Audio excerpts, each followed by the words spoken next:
I was in the 7th grade, and I had been playing golf for just over a year.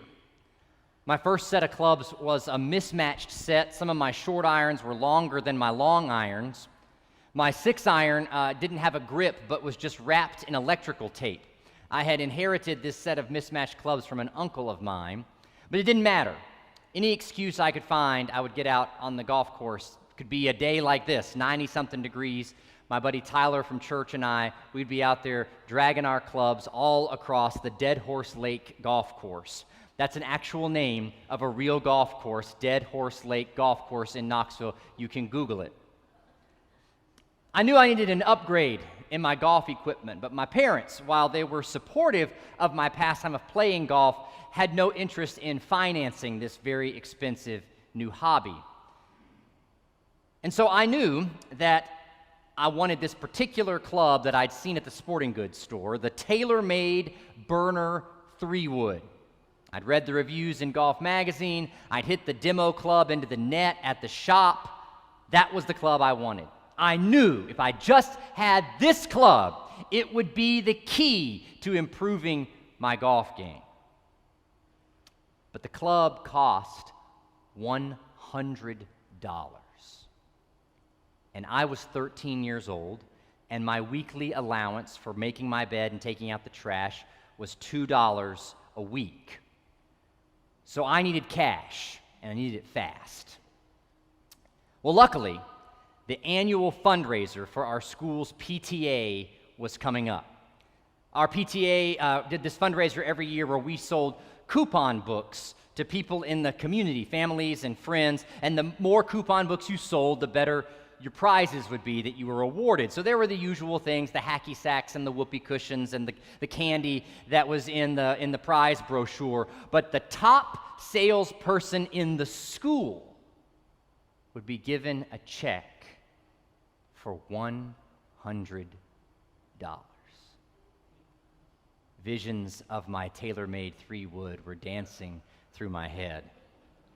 So I had the product, I had the pitch, now I just needed some customers. I found it in the church pictorial directory.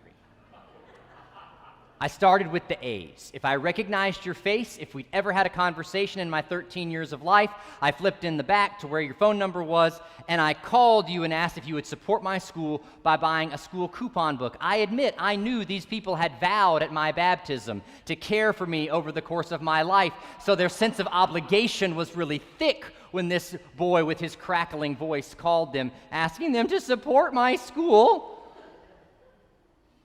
I'd use a red pen to check off each name in the back of the directory who said yes, and then on Sundays, like one of the money changers in the temple, I would collect the money for the coupon books, except in this case it was in the church fellowship hall at the coffee hour at Wednesday night supper. I sold 75 coupon books. Nobody bought more than one, and I was the top salesperson of coupon books in my school that year. I got $100, and I bought that tailor-made 3-wood. I had hungered and thirsted for it, and now I was filled. Incidentally, my 18-hole average score in golf is not much better today than it was at the time that I bought that 3-wood. I still have the club 20 years later.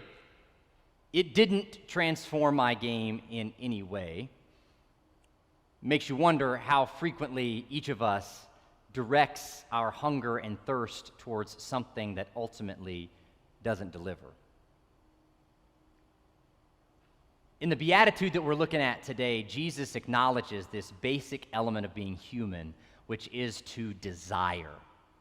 We all desire things. We have a hunger and a thirst deep within us. It's part of what it means to be human, is to desire. And the Jewish faith of Jesus and the Christian faith that we carry do not teach us to try to detach from our desire. In fact, that's impossible. God made us to be a desiring people. The brokenness of our lives comes, though, when we desire things that don't ultimately satisfy or deliver. And so Jesus tells us in our beatitude, blessed are those who hunger and thirst for righteousness, for they will be filled. Now, we've been talking each week in this series that we're calling #blessed about what it means to be blessed, to think about a new understanding of the word blessing. This beatitude kind of lays it out pretty straight. We will be filled with the presence of God when we hunger and thirst after righteousness. But what is righteousness? Often when we think of the word righteous, a righteous person, we get an image in our head that's kind of like this. If you're not a Harry Potter fan, this is Percy Weasley. He's from the Harry Potter books and movies. When Percy's first introduced, he has this role as a prefect, which is like a hall monitor or a resident assistant at the Hogwarts School of Witchcraft and Wizardry. You first meet him on the platform at the train station headed to the school, and he's very proud of the fact that he has a P sewn into his robe, marking him as a prefect, and he makes sure all of his younger brothers and sisters know he won't be sitting with them on the train to school this year. He'll be in the front, in the special car reserved for the prefects. And then when they arrive at the school and they're in the dining hall for the great banquet, Percy condescendingly explains to Harry every single thing that's going to happen over the course of the dinner. So somebody who's righteous, Percy, a rule follower, rule enforcer, ambitious, disciplined, untouchable. Perhaps those are some of the words you think of when you think of somebody who is righteous. But Jesus helps us in this gospel story that we read today to think about righteousness perhaps as something you might actually want to hunger and thirst for.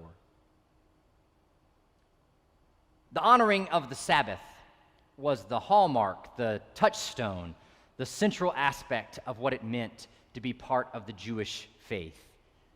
This was the day set aside for worship and rest that distinguished the Hebrew people from all other nations, all the way back to their time in the wilderness up to the time of Jesus in Galilee. While other nations and empires went about their work, the people of God joined in worship, rest, delighted in God's provision, and remembered their dependence on God for everything that they had. It was an intentional time of deprivation, not making money, not doing chores or working in the fields, in an effort to be in a right relationship with the God of Abraham, Isaac, and Jacob. It was an embodied practice for those who hungered and thirsted for righteousness. But Jesus got in trouble here on the Sabbath twice. The first is for Jesus' disciples plucking heads of grain and eating them while they walk through this field on the Sabbath. Now note, they're not stealing grain from somebody's field. There's pieces of fields that are left for public consumption. That's where they're walking. So the objection to their plucking and eating the grain is that they're working on the Sabbath. They're harvesting, and that's forbidden for any righteous person who wanted a right relationship with God. The second incident then happens in the synagogue, the place of worship where the Jewish people gathered on the Sabbath. And here it's actually a trap that's laid for Jesus, a man with a withered hand. And Jesus tells a story about a shepherd who owns only one sheep, and the sheep falls into a ditch on the Sabbath day. Is the shepherd allowed to pull his sheep out of the pit? Because to leave it there would mean that it would die, and this shepherd would lose all income, all ability he has to make a livelihood for himself. Surely God wouldn't desire that from us. And so Jesus says, how much more value is a human being than a sheep? So he heals the man, and he says, yes, you can do good on the Sabbath. So, in our beatitude, Jesus says that we are #blessed when we hunger and thirst for righteousness. But in this story, Jesus doesn't seem to care about righteous living on the Sabbath. So what's going on? Well, as Jesus always does, we cannot separate the vertical relationship, the relationship between a person and God, from the horizontal relationship, the relationship that we have one with another with our neighbors. Honoring the Sabbath brings us into a sacred rhythm of God, which turns our eyes and hands and hearts outward to the presence of God in those around us. A righteous person, then, is attentive to the needs of the hungry, just as King David was attentive to the needs of his soldiers and fed them with the holy bread of the presence. Rituals of holiness are intended to strengthen our awareness of and service to another. The same thing's true with this act of healing that Jesus carries out. It takes place in the synagogue, the house of worship. The worship of the God who spoke those commandments to the people on Mount Sinai is to empower them in their lives to live by kindness and care. It's consistent with Sabbath goodness to extend goodness to other people.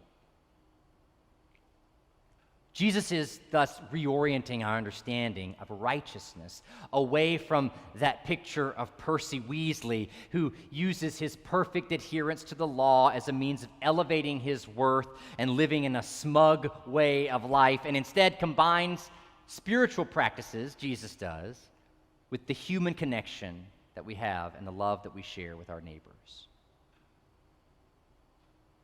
At the same time, though, note that Jesus doesn't say, hey, this Sabbath thing is rubbish. Don't worry about it anymore. Don't honor it anymore. It's just silly ritual. Jesus knows that we need sacred rituals and rhythms to direct our desire toward God and thus to our neighbors, because otherwise we're going to start to think that a tailor-made 3-wood is the chief end of our human existence. The early church bishop and teacher St. Augustine of Hippo understood this idea of desire and where we direct it. Augustine writes about how our sinful lives continue to control us because we suffer from what he called disordered loves. By our formation in the image of God, we are made to desire God. That's basically the definition of righteousness, to live a life in desire of the God who made us and loves us. But when our love is disordered, we begin to hunger and thirst for that which does not satisfy. And as Jesus unveils, we can even take the spiritual tools that God gives us to encounter the living God and instead make them into a to-do list of particular purity codes that we must maintain in perfect ritual. That's not the point. To hunger and thirst for righteousness, therefore, is to desire our God more deeply and to live in accordance with that desire, accepting no other substitute. As Eric Koebel writes, it is the odd amalgam of faith and doubt that allows us to put one weary foot in front of the other, even when we are anxious and frightened about where these steps will take us.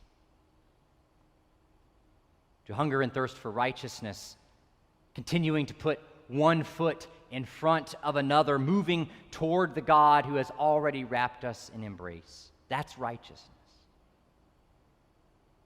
It doesn't elevate a person. It opens a person to the hunger around them, to the healing that's needed.